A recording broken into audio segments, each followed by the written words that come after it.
From time to time, you have to push pause whenever you have an opportunity to speak with an incredible thought leader. Dave Mattson is the CEO and president of Sandler, an international training and consultant organization with over 250 offices in 32 countries, training over 31,000 professionals each and every year.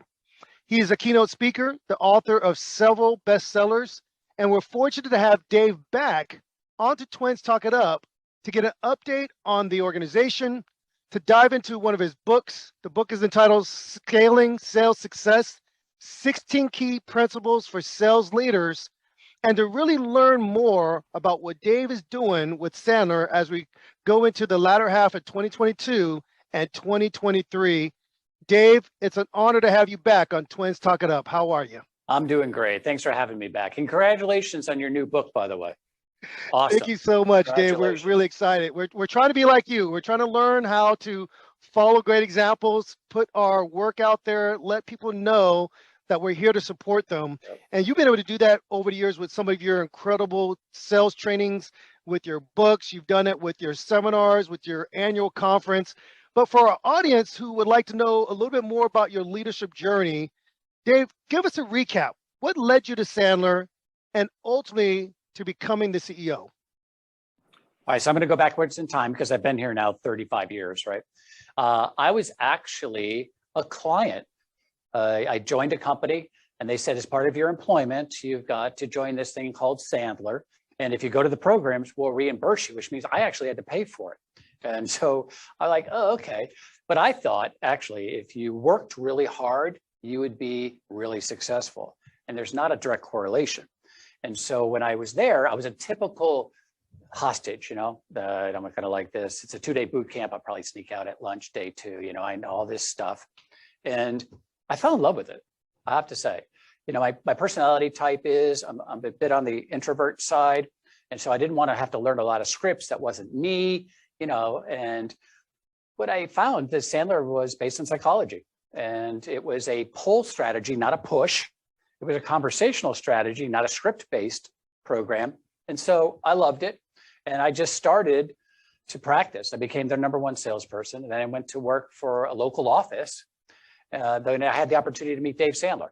And Dave was looking for a trainer to train all the trainers.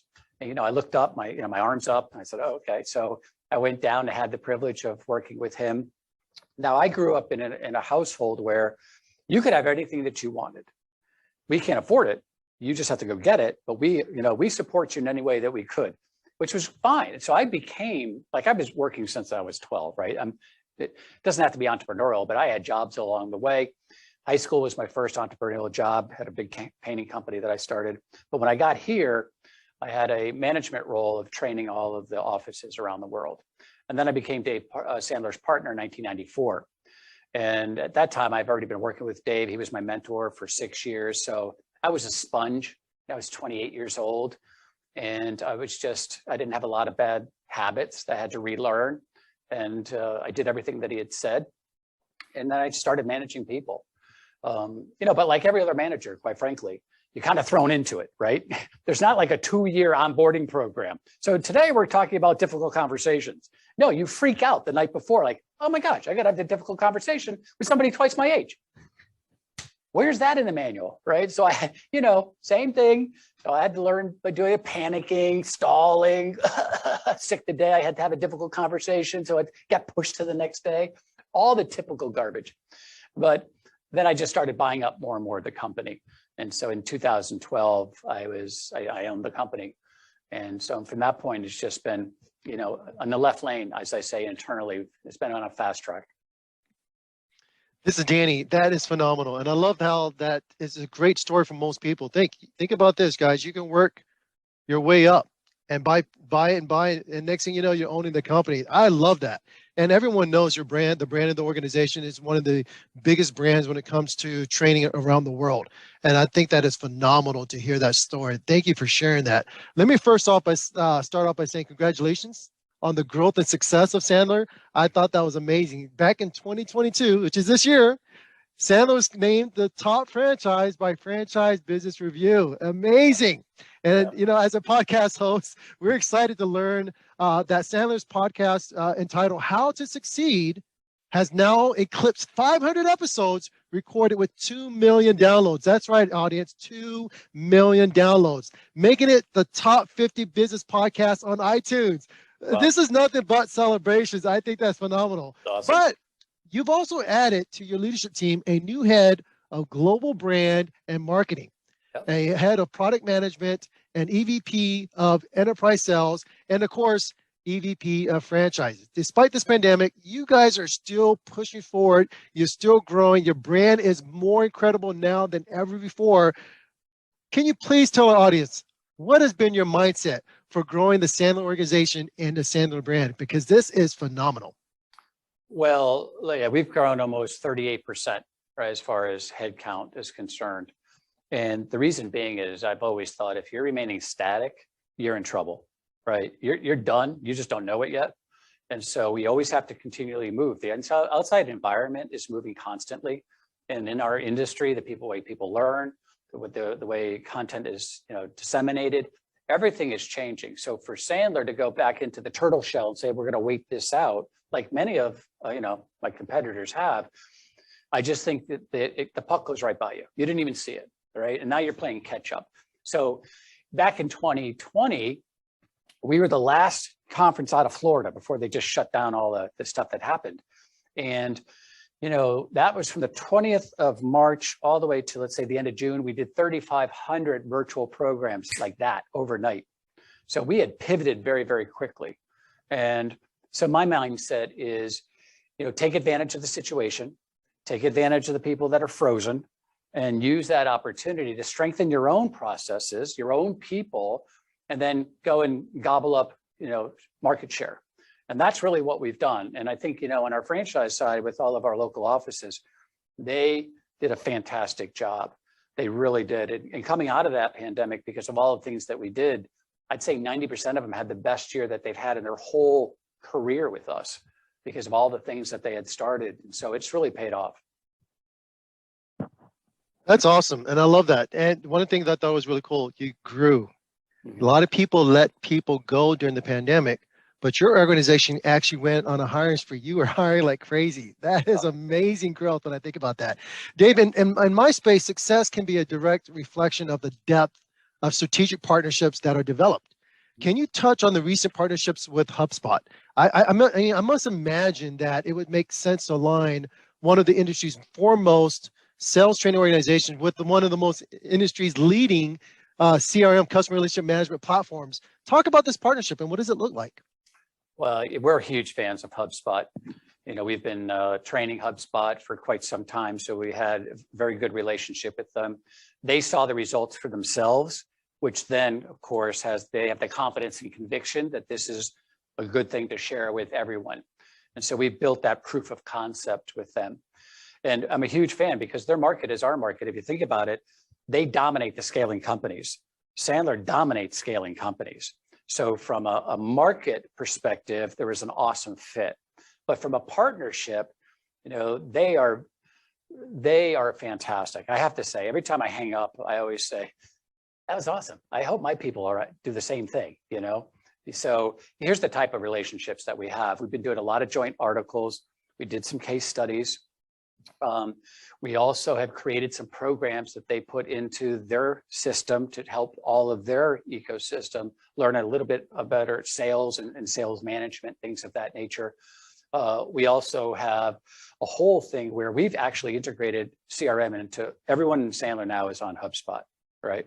Which is great because you get to combine CRM and the marketing hub, and it's just awesome. But I think as we move down, what you're going to start seeing is because we've chopped our content up into small actionable tactics and strategies, because we had to do that just for our virtual presentations, that the ultimate is when we embed Sandler into HubSpot. So all of the Sandlerites out there, the Sandler Nation, will have those tactics and strategies popping up in real time so they can use it in the flow of work. And I think that's really what's going to happen. See, content and technology cannot remain like this. It's got to be synergistic. It's going to be one. And so Sandler has to figure out, which I think we have, how do I make sure that I'm in all the tech stacks? How do I make sure that we can be at every platform? Because if you think about the SaaS world right now, guys, everybody's fighting to keep those clients in their ecosystem. They don't want you to go somewhere else. They don't want you to go to the Sandler platform and leave their platform. So, I mean, we can fight that war. You're not going to win it. So what we're doing is say, we're going to go into everyone's platform. So the next big thing is we'll hopefully then embed ourselves into the CRM itself, and then making it a seamless, experience, which is really key for the learner. But back to that flow of work, I believe that whatever methodology that you have, right, it should be available to you in whatever you're doing as a leader or as a salesperson. You shouldn't have to go find it. It should help you. If you don't have any self-awareness that you need help, it should pop up, right? Hey, you're 0 for 10 here. Would you like a quick tip on this? And so that's what I see happening moving forward. But love that relationship. Yamini, the CEO, just spoke at our conference. I'm about to speak at their conference as well. And I have to say, it's one of our best partnerships that we have. Dave, this is David, and I really appreciate how you've found the right type of partnership. And it just makes sense. It's literally the perfect fit when you're thinking about aligning with an organization that's hitting the exact market you're hitting, and you can give a seamless transition for organizations to be able to say, hey, I already use HubSpot. We also need some understanding on how to become better sales leaders, better sales trainers. Or if you've already got Sandler organizations that you're supporting now, to be able to say, hey, what are you doing to make sure you're maximizing the ease of, let's say, communication within your own organization? This is an amazing commitment to one another to be able to build together. And I think what really is interesting, it's helping me to understand why this is going to go to my next question, Dave, about the pandemic. You can have relations with a lot of different organizations out there, but it's important to be aligned with those few that just make sense. So we call them strategic partnerships, to where you can grow together, that you can literally look at one success and know that part of that's attributed to the other organization that's a part of that. So can we talk about what you've been doing at Sandler? You mentioned earlier virtual. Well, can you talk about how sales training and coaching has changed, or maybe even adjusted as a result of this pandemic? And how has this impacted the workforce? I know more and more companies have either adopted a hybrid model, some of them have adopted a complete remote workforce. How have things changed with Sandler, and how have you responded to the pandemic? So if I go backwards, David, for a second, I would say, as far as those partnerships are concerned, as leaders, just checking off the box, look at all the partners that we have, is a complete waste of resources within your company.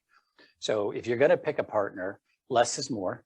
Yes. And make sure that you have key performance indicators that you're going to hold each other accountable for. So we all know how we're being measured, right? And because normally these partnerships fall apart because everybody's expecting the other side to do the work.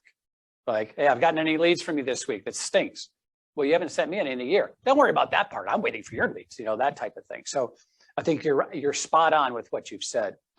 So going back to COVID and how it's really affected the training business is obviously everything's virtual now. We're seeing in parts of the country, it's going back to a hybrid. I think everyone will be Kreskin if they say what it's going to turn out to be, but I think it's going to go somewhere in that happy medium. I don't think it's going to remain as is. It'll probably be in that, partial, depending on the organization. Like a lot of tech companies, they're going to remain virtual. That's just the way it is. But there's a lot of industries that we serve that want to be face-to-face. And so we have made it available to do both. And I think that's the key. But here are the lessons that we've learned from the virtual. You have to be super engaging. So, in the old days, if you had a boot camp, let's say, you could hide in the back. You just got to lower your your head so the guy can't see it in front. You do that, one of those moves. But you've really got to engage everybody. And the trick is to make sure that what you've said, they go from knowing to owning. And that's key, because you don't have some of the same dynamics that you would on a face-to-face. But the pandemic has done a couple big things. One is it's taught both sides, both the training industry and the clients, that you can do it virtually. I mean, everyone would have denied that up front, right? And so there's never innovation normally with a pandemic. It's always acceleration. So the use, like Zoom and all those things, they were there, but they've accelerated and the use cases have accelerated, right? So you've just got to figure out, okay, how are we leveraging that and how are we doing that? So one of the things that's happened is that we've got to make sure that they've accepted it, which they have. And second, they're using the T&E budgets now for development of their people, which is fantastic. I mean, think about that now. They're using what they considered an expense over here as the investment, because training always gets slashed. I don't care what we say, right? But T&E doesn't get slashed. So that's moved over. And I love the last thing that I've seen, which is that clients have the ability, because we're doing small 90-minute, 60-minute sessions, to say, look, I know we're going to talk about questioning this week. I don't want to talk about questioning. I want to help my people talk about price increase. They're afraid. They don't know what to say. They buckle when the person says no. So let's cover price increases on this session. No problem. And they are seeing so much return on that investment of time and resources, because we're taking care of in real time problems that they're experiencing. And to me, that's been complete shift from what it was, because we may have seen them once a month. Yeah. But now you're seeing them on a weekly basis. And I think, so to answer your other question about the work environment, I think it's hard. Look, I think the sense of community is kind of crumbled, right? I feel so bad for the new employees of most companies. The onboarding process has really been horrific, but it was always horrific, but you could hide it. But now you can't hide it because you're still at your house, right? It's not like you can mingle with other people and ask questions. You're by yourself. And I think that camaraderie and the sharing of best practices, because if you really think about it, and maybe it's just me, I'm on more calls now than I've ever been in my life, right? Because there's no plane time. I mean, I'm like on Zoom to Zoom to Zoom. I'm trying to figure out when to run to the restroom.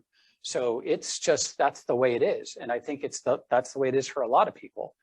And so you really have to also, from a selling perspective, really figure out some of the tricks and tips to engage people in that sales process as well. I think it's been a learning experience for all sides. Yeah, this is Dave, and I appreciate you sharing that, and that you've really looked at this pandemic.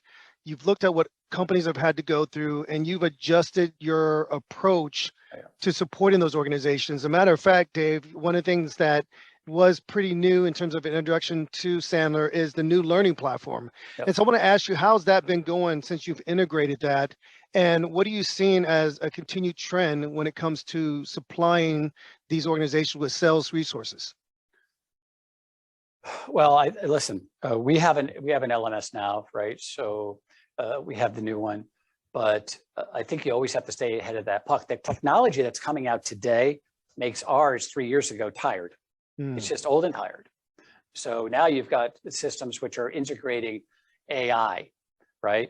You want avatars that can role play with you, because your manager probably isn't role playing with you as you should, but you want to learn how to implement this stuff. And you can practice amongst yourselves, but after a while, what are you doing? So now with all that AI and augmented reality that's just around the corner, right? It's just around the corner. Things have really changed. But I think from a new learning platform for us, we have to make it even easier than it was to find everything. Sandler has so much content. We have like 8,700 pieces of tools or content. And I'm excited about that because it's a big number, right? My mom's so proud. She goes, "Oh my gosh, David, 8,700, you're the man." But in reality, I'm a hoarder. So you've got to streamline everything. Yep. If they can't find it in a second or two, we're in trouble. And then also I want total control as the end user. I want to be able to create my own learning paths. I want to run my own reports. I don't want to ask you for those things. And really what we've been forced to do, and everyone else has too, is to act like Google, Facebook. They're the ones who are training everybody about what the expectations are. And if you're not going to match that, you can say, "Oh, well, I'm not in the same business." Well, you're not in the same business, but your end users are using those tools, and they're going to judge you based on what they're using every single day. And it took us a while to actually come to grips with that. Hey, this is learning. No. You can step back for a second. You're online. And once you're virtual, you're playing with the big boys. So you have to actually have the same process and systems and the same experience that they have. This is Danny, and I appreciate you bringing that up. I want to do a transition to talking about one of your books. Okay. My twin and I have recently released a book entitled Talk It Up, A Guide to Successful Public Speaking. Dave, you continue to put out great resources, and you talked about your mom was really proud of you having all the hundreds and hundreds of thousands of resources that you have as well. But you continue to put out new resources and new training for sales leaders, including one of your more recent books entitled Scaling Sales Success. 16 key principles for sales leaders. From your research on these 16 principles, which were the most challenging for sales leaders to either accept or adopt? Because we know it's a mindset type of thing. But from my initial look at these 16 principles, I would guess that probably don't get too emotionally involved. Maybe begin with their point of view, micromanage where at the top. I mean, there's so many great key principles that you have. What were the most challenging ones? Well, some of them, the ones that come to mind are, and I'm going to make this intuitively, it's simple, right? But we don't do it. So be strategically inquisitive. Yes. What does that mean? I'm running from Zoom to Zoom to Zoom. So are you. So when somebody comes and asks a question, Dave, how do I do this? Every inch of my body wants to say, oh, this is how you do it. Got it? Yep. Good. See ya. Good luck. And that's not really the issue, right? So that's the worst coaching you could ever, I can't even imagine that's called coaching, really. But the other thing is I'm making a huge amount of assumptions. They've asked me a question. So what does a psychologist do? What does a doctor do? Even though they're pressed, they've got 16 patients still waiting. When you say, I got a back pain, but they don't say, oh, do this, this, or this. They sit down and say, well, tell me more about that. What's going on here? And they act like a doctor. They're pulling information because what they don't want to do is to solve a symptom. They want to solve the real issue. So when people are running in this hectic environment, and by the way, sales leaders have the toughest job of all time, right? They do. They're like air traffic controllers. But yet, with the least amount of training in any group in their organization, they're responsible for all the revenue. So it's just weird dichotomy. But so when I rushed in, I have to slow down for a minute. Just okay. So Dave, how do you do this? All right, give me some more information. What are you trying to do here? And then I start asking questions. And what I realized is I would have given him this answer, but in reality, it's probably 2 or 3 steps up here because they're only giving me what's happening now, not what's causing it, or really how they got there. And so it's kind of like pollution, right? You can fix it here, but you got to go upstream. It's really not. It's just coming downstream. So let's go to the root of the problem here. And I think that's really what we have to do. So if you think about that, a couple of things come to mind, guys. One is the 70-30 rule. Managers should be talking 30% of the time, not 70% of the time, right? You're not there to hear yourself speak, right? And by the way, when they come to their own conclusions, then they own that answer versus you telling them something and then they go out and try it. You know what they say to themselves when it doesn't work out?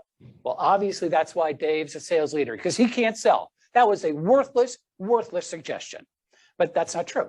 So when they come to those conclusions, it's great. So I think you have 2 ears, 1 mouth, use them in proportion that they were given to you. And I also think you have to be present for every conversation. So I know I feel like you're not paying attention to me when people are multitasking, when they're talking to you, which I catch myself doing. I mean, I'm not perfect. I catch myself doing. I'm saying, oh my gosh, you should be fired, which I've said that enough times. That's why I bought this place. I can't fire myself, but it's terrible, right? They do this all the time. And you can see people when they're on Zoom, they're looking, and they slightly look left, look at just slightly left. So they think they've got the trick that they look at you every so often, but they're multitasking, right? They're multitasking. Come on. Or the Zoom camera's not even on. Really? Really? You don't think I can hear the water? No, that's sarcastic, but come on. Be in the moment. Yes. Be present. Show them the respect, right? Show respect. And by the way, coaching is based on relationship. So you've got to have a relationship with your leader or your sales rep. And if you don't, and you don't have one when they're multitasking, not really listening. I know that happens to me at home, right? It doesn't make me feel good. I'm talking, there's 6 people at my dinner table. No one's hearing a word that I said. And so why would we do that to the people that generate our revenue? So those are some of the things that just pop up. Dave, this is Dave. I'm loving this. And I want to highlight something you said, from knowing to owning. And everything we're trying to stress is ownership. Yep. Part of why you're teaching and emphasizing this sense of curiosity, this ability to have strategic listening, is to get the people they're training, to get their sales teams to own their work, to own their book of business, to own what they're going after. And I love that. In the book, Dave, there was a story in there that I love it, that you built around the principle of lead with integrity. And you share about a managing director who noticed that there was limited parking space at his office, which led to stress, impact with the organization. Of course, it affected productivity. So he decided just to start riding his bike to work. And without saying a word to anybody else in the organization, something bizarre, or should I say amazing, happened. Behavior within the organization changed. Within 6 months, the garage went from being full of cars to now being overrun by bicycles. Right. And so it made me think about my journey when I was a young minister in the 90s about the power of personal leadership. And I remember at one of our staff meetings, one of the influential leaders in the church and all the churches that came together, at the staff meeting, he came in with a blue blazer, tan khakis. The next staff meeting, every one of us came in with a blue blazer and tan khakis, because somehow we thought that's what we should be doing. Yeah. So the point you made in the book is that whether people consciously are aware of this or not, they tend to model the behavior of leadership. They tend to model the behavior of decision paths that are based on the examples of the leaderships that's there. Yeah. Can you speak to how not just the sales trainees, the sales teams, how they need to take ownership, but also the level of responsibility a leader has in regards to his or her own personal example? Yeah. And by the way, what you did when they came in, right, with the blue blazer, I used to always write down as a sales rep what type of clothing my prospect was wearing. And I would wear that same thing the very next meeting. And you'd be shocked at how many people said, I love that shirt. I got one like that. I said, oh, that's cool. I never realized that. Awesome. Right. So matching and mirroring, right? That's it. Here, look, you as a leader, you're always on clock time. You're never off the clock. So we always know you have to watch, listen to what people say, but watch what they do. So I think when you make comments about other employees or about a situation, or you get frustrated and say something about a client or whatever the case may be, or you do something that is you don't allow your people to do with a client, but you do it because you have the power, or you do something that is gray. Let's say it's gray. You've kind of rationalized your way through this, but you probably wouldn't like it done to you. I think those are all things that begin to eat away in your organization. Because I also think that you're not around as the culture police all the time. But if they see me in a consistent manner, the way that I approach things, the way I talk about things, the way I think about things, then they'll do the same in my absence. And that's how you replicate yourself, because it's not through micromanagement. It's really act as if you want everyone else to act. And that's really what it is. And I can tell you, it's disappointing how many times I go into a company and they say X and they're the complete opposite, right? I mean, let's do it. Just a very simple example. Everybody in this company must be on time. You will be on time, or you're going to have blah, blah, blah, blah, blah, blah. All right, well, that's great, but you better be on time too, because how many leaders show up late and they say, oh, sorry, man, I just back to back, I'm very, very important meeting. So I have a title, therefore I can be late, right? Okay, it happens occasionally. I get it, but just because you're a leader doesn't give you a get out of jail card free, right? So if you have a time thing, then you're on time. And I've had to take stuff back because I couldn't live up to it. So I said, well, how is everyone else doing it? So we've actually scaled things back that were policy set for the policy. It's just unrealistic, right? So I think those are the things that you have to think about. And quite frankly, in your personal lives as parents, you're doing the same thing, really, aren't you? You say to your kids, hey, don't smoke, as an example, but you can't be at the dinner table on your 15th cigarette during dinner. I mean, that's a complete disconnect. But yet we do this in our professional lives more than we think. We've got to be careful. And I think you feel special as you go up the organizational ladder so you can do stuff that maybe they can't do. And I know that makes you feel good at some level, but the fact is you've got to be the example of what you want everyone down in the organization to be doing below you. And I think that speaks volumes. This is Danny. I really appreciate that, because when the leader does the right thing, when they're telling the employees to do it, and the employees see that, they respect the leader more. And there's nothing that makes employees upset more than anything else, is to do as I say, not as I do mentality. So I do appreciate you bringing that up. I love the fact that you said you'll see a customer and you see what they wear, and the next week you'll wear something similar to them. They'll say, "Hey, nice shirt." Yeah. That is awesome, because it goes into that technique of mirroring, as you brought up, and that's some great techniques. And these are some words of wisdom to our audience members out there today. Look, you got to be relatable to the people that you're reaching out to. You have to also be wise in how you lead your team as well. And Dave, that was a great example about everybody wearing that blue blazer, that khakis. That's hilarious. But Dave, from your experience in working with some of the most driven and successful sales leaders out there today, what are one or two maybe key takeaways you believe they should grasp from your book? And it could be a mindset, it could be a technique, but what are some of the key takeaways that these leaders can grasp from your book? Well, I think the macro concept is it's not about you, it's about them. And you're the air traffic controller, but everyone below you is doing the work, right? So at the end of the day, yes, you're going to take the hit if it doesn't work, but you shouldn't be taking all the credit either. It's just a reflection of everyone's work. So I think that is super important. I think the other thing is that you have to be willing to change, right? I can't tell you how many times I go to an organization and the sales leaders say, those people, they aren't doing this, they're not doing that. Well, I'll give you a perfect example. We have this behavioral plan. We call it a cookbook, right?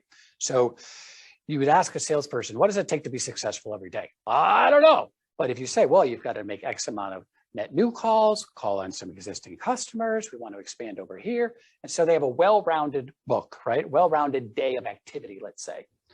So when I say that, and I'm teaching that to leaders, I say, hey, have you ever thought about doing this for your people? Oh, they need it. Absolutely. That would be awesome. That's great. Have you ever thought about it for yourselves? No.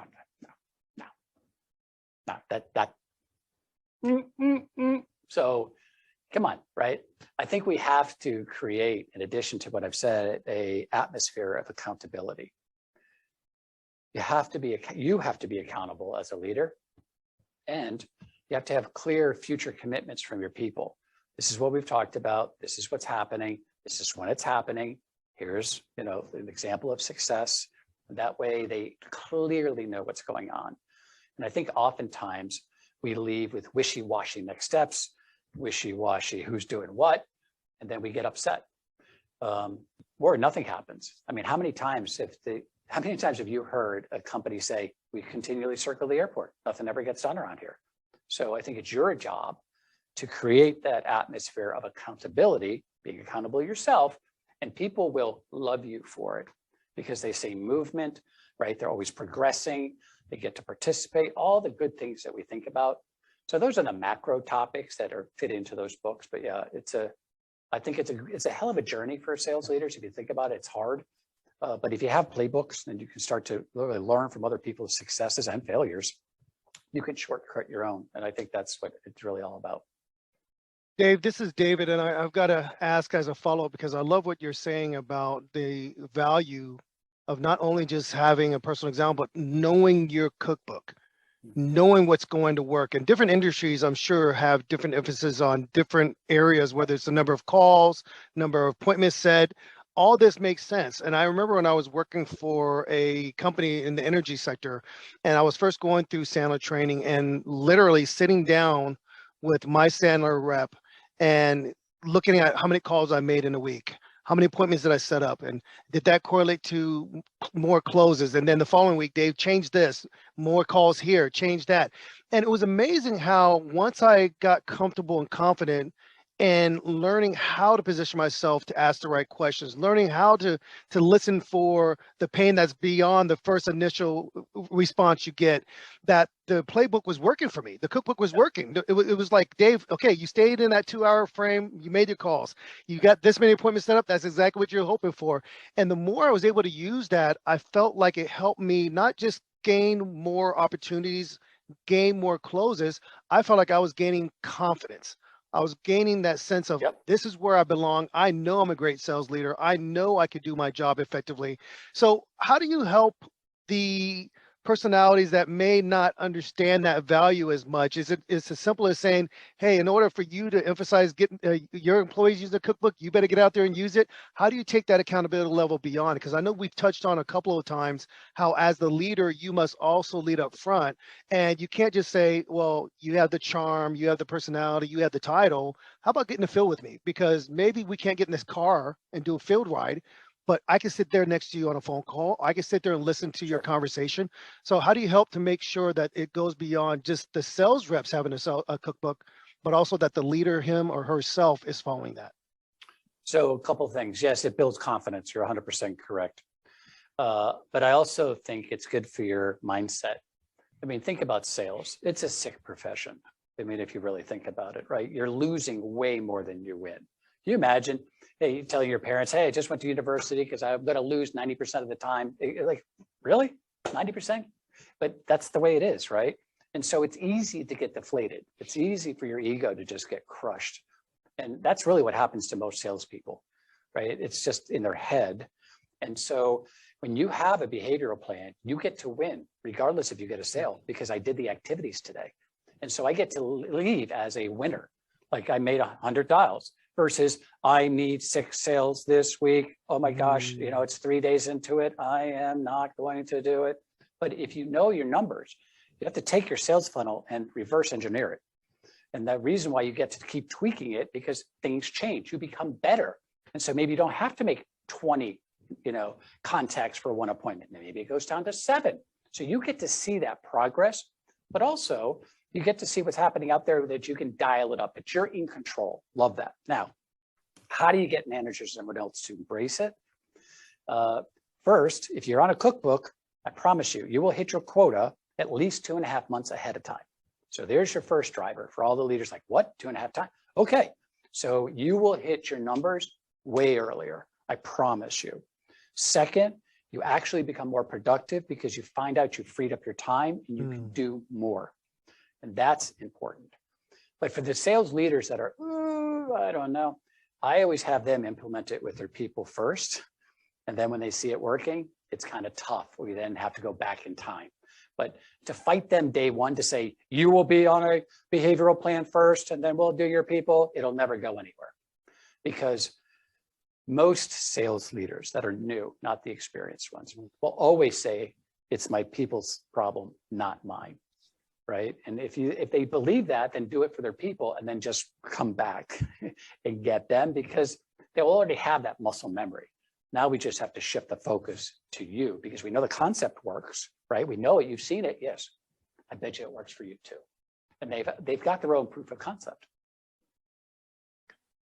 Dave, that's a great example, and I appreciate that. This is Danny. I want to go back to some a little thing you said earlier today. You had mentioned that it's always difficult how every department, every employee gets trained, but yet the salespeople are one of the least trained individuals. How can a sales leader go back to his or her organization and put in an emphasis to create a budget to make sure they can bring in experts like yourself and your franchises out there to come in and provide the training? How can a sales leader go up to the organization to request more training? Do you have any insights and thoughts or some type of saying that you give to these leaders that can go back to the organization to request a budget, to have the budget ready to get you guys to come in and do the training? How can you help these leaders? Well, I think there's a couple things that go on. First, most sales leaders are afraid to go ask for the budget because they think they're supposed to be doing it. Now, that's not true in very large organizations, but really in scaling companies, they think the CEO, the owner, that's why they hired you. So if I go in and say I need somebody, that shows weakness, and that's not true, right? That's not true. But one of the things that you can do if you're a sales leader going to the next layer up of management to fight for your position is do a business case, right? So let's just do some simple math here now. From the funnel, our team is closing 3 out of 10. The average deal size is $1 million, right? So what happens if we could get just 2 more That's $2 million per rep. We have 20 reps. That's $40 million. You know, bah, bah, bah, bah, bah. And then it's easy versus, oh, we need more training. Why? Because I don't think my people are any good. I mean, you wouldn't even buy from yourself on some of these presentations I've heard from upper management, right? Because I mean, really, it's terrible. But if you do a business case with the math, where we are now, what you think it could be, right? And figure out what that sales, how many reps, how many sales cycles, it's very easy to say, okay, I get it. We'll take a shot at that because they're going to see the dial moving. That means also, though, this is the magic. If your sales leader does that, your CEO, now you can hold them to be accountable for what they've done versus, I don't know what happened. I had training come in. I checked the box. Listen, sales training will fail 100% of the time if middle management does not reinforce it. I promise. You know, if we had a magic pill, salespeople would be taking a long time ago, right? So if they don't reinforce it, it'll become, and this too shall pass. And just check the box. And in some sick way, you get to blame Sandler or you get to blame whoever because it was really them. And that's not accurate. You have to look in the mirror. We tell people up front, if the managers aren't involved, we are not doing this deal. You should buy lottery tickets. If you're going to make a social donation, at least have an opportunity to get your money back, buy lottery tickets because it's not happening. And once they come to that conclusion, because they don't necessarily want to do that, but if you put them through the sales training first, and like, okay, this is pretty good. Now, I like this. And we put our people through it, and then you put them through coaching. That's the magical combination. But I think that's really what it boils down to in order to help them build that business case, but to do the math. That's awesome. This is Danny again. I appreciate that. And, you know, I think a lot of organizations don't do that. They don't sit down and do the math. And I think if they did that and they looked at the potential and the profitability, you talked about $2 extra million per sales rep. Who's going to say no to that? I mean, that's right. Your training is a fraction of the cost of the revenue that's coming in. I think that's amazing. Yeah, I mean, Danny, how many times do leaders actually ask for people that are making requests of any kind? What's the business case? Exactly. We make decisions based on who's asking me, right? No, I know, no. And what the topic is. But if you just force everyone to do a business case, probably half the things that you're being asked for will never be asked for because they realize, yeah. And when you say no, you know, if there's no business case, they take it personally. But if it's like, hey, that the ROI there, it doesn't make sense, or it does make sense, but we're going to have to fit it in here based on all the other, you know, projects that we have going on. And then everybody at least knows what's going on. But it's that wishy-washy, you know, which ones are we going to pick today thing? That's kind of hurts. So I think you're doing everybody a favor by forcing them to do a business case. That's awesome. So our audience today, look, if you want to get the appropriate movement from your leaders, you better have a good business case. Don't just walk into his or her office and demand something. You better have a good business case behind it. If there's profitability and you speak their ROI language or their KPI that they care about the most, more than likely it will happen. Dave, another quick question. We all know Sandler's reputation for training, sales training, and we know the great work you do with the sales rep as well as sales leadership. You have the podcast, you have the books, you have the great partnership with HubSpot now, you have your own LMS platform. Wow. And you've grown drastically during the pandemic. What's next for Sandler? I mean, you guys are doing so well. What's next? Well, a couple things. We have completely rewritten our sales content and management, as I said, but we want to dominate sales leadership. I think if you really look at our space, most people will say Sandler is known for actionable tactics and strategies for my sales reps. And that's a crowded space, right? I mean, think about it. Everyone that got fired last week is a sales trainer these days. So, you know, there's a lot of people that you're doing, but that's crowded. We still do quite well. Nobody owns sales leadership. So if you want to do sales training without sales leadership, it's a huge mistake. But we've had those programs, but we've now made a concerted effort. We will own that space. We will own sales leadership. And for all the obvious reasons why.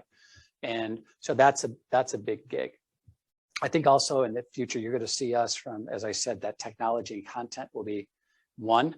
You know, you'll start to see content as a service pop up with us, and you'll start to see all of our content built into tech stacks that aren't currently there. That's what you're going to see from Sandler. In addition to, look, We have content, but there are roles now popping up. And STRs 10 years ago, where were they? Or customer success, or all the other things that pop up, especially in like the tech world. We have programs specifically written for, here's customer success, sales enablement, SDRs, whatever the case may be. And taking that generic Sandler training and make it very specific for the roles. Here are the tools, here are the talk tracks, it's done for you. That's really what you're going to see from us. Dave, this is David, and I'm really excited to share with our listeners today that when you engage with Sandler, when you engage with their work, you're going to be able to see a more personalized approach to your specific industry. When you were speaking, Dave, I instantly started thinking about my twin brother and how you were talking in his language, and anything you can say about technology, tech stacks, and literally when you say this is going to be more personalized for your specific industry, for your specific role, Right. That gets Danny excited. So I love that. I want to thank you, Dave, for coming on, because so much of what we're learning about leadership, so much of what we're talking about goes beyond just giving them tools to become better sales trainers. No, you're giving them tools to become great sales leaders. And we know that leadership is specifically now more than ever through this pandemic has been needed. And if leaders can commit themselves to being great examples, to learning how to listen, to be able to create the right type of experience for their employees and their teams, you're going to see an uptake. You're going to see an increase in productivity. You're going to see an increase in health and wellness and them being excited. They're going to be motivated because now they feel like they're a part of the team and not just the yes man doing what you tell them to do. They're going to love that. And that's why I appreciate the book that you put out, Dave, Scaling Sales Success, 16 Key Principles for Sales Leaders. These are incredible opportunities for us to learn. And maybe you just say to yourself, every single week, I'm going to take one aspect of this book, one chapter, and I'm going to learn to internalize it. I'm going to learn to work on the things that I'm not as strong in so that I can become the leader I need for my sales team. Because as we go, we already know, so they follow. And if we're pushing ourselves to be the best leaders we can be, the teams that we're supporting will do the same in turn. So Dave, I appreciate you coming on. I appreciate you sharing that. Thank you for talking about what Sandler's doing, what you're looking forward to doing. These are exciting times, Dave. Thankful to have you on Twins Talk It Up again. Thanks for having me, guys. Look forward to our next opportunity.